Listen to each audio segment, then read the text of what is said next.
Please watch till the end. As you well know, in recent weeks we have spoken to Hamas about this. This 27 that were killed, 3 children were killed, 2 women. Were they a threat as well? Again, every bit of news which comes out of Hamas, of Gaza, is controlled by the terrorist organization. There have been many, I can read so you we can't be trusted is what you're saying?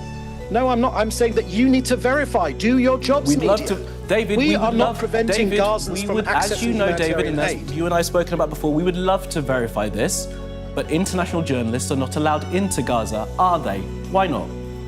Well, I'll tell you very, very clearly what the reason is for that. Our priority is getting our hostages out, not Sky's journalists in. That's our priority. That's what we care about. Now, real journalists enter Gaza with the IDF. Hamas journalists, unfortunately, never leave because they work with Hamas. And to be fair to those journalists reporting from Gaza, you won't be alive very long if you ever do produce any sort of output that is against Hamas, because Hamas will kill you. So many so-called journalists in Gaza, and of course we regret any journalists which have been killed, real journalists, but you know, Hamas operatives. You're distinguishing with between real journalists and fake journalists. The point is, David, journalists aren't allowed, from international organisations, are not allowed into Gaza either. And I'm asking you again, why you don't allow them? Why don't the Israeli government allow journalists in? You'll know the charge that's put to the Israeli government is that they don't want the world to see what's really happening. Again, so there's no shortage of output from Gaza. It's been on our front of our screens for 20 months now. But our priority is getting our hostages out. You're not letting... We want to get our live hostages out, not... That Israel prohibits any independent media reporting from Gaza.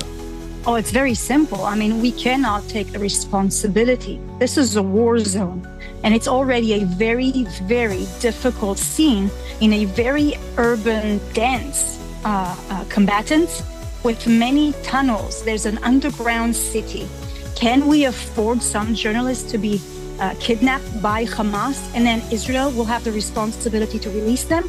Can Israel afford them being killed, either by a tragedy or by Hamas? I mean, you need to understand that anything like that will always be blamed on Israel. This will always be Israel's responsibility. No, and as in other areas...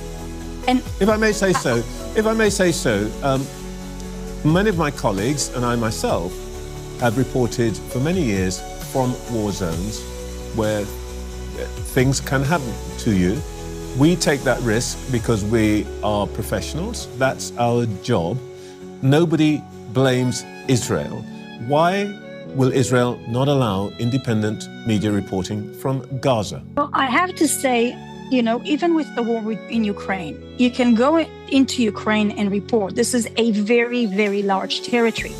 But while an area or zone is being declared that it is at war, reporters are actually being pulled out by the authorities, and they close this area. Now, Gaza, the entire Gaza Strip is in a war zone. And so we have taken some journalists under our security also to actually go and view certain situations.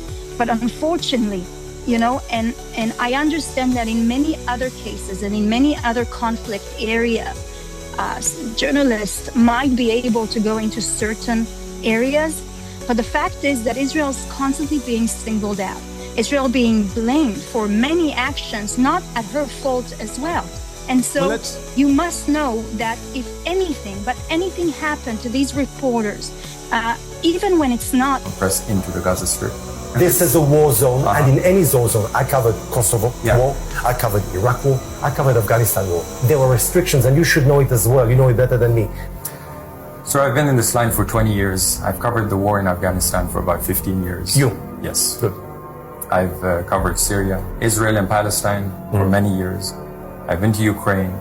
Never, ever have I experienced a warring party denying access totally to a war zone. We can go to Ukraine and the Ukrainians will take us to the front lines and let us cover what's happening there. We can go and ask the Russians and they will allow us to their side of the front lines.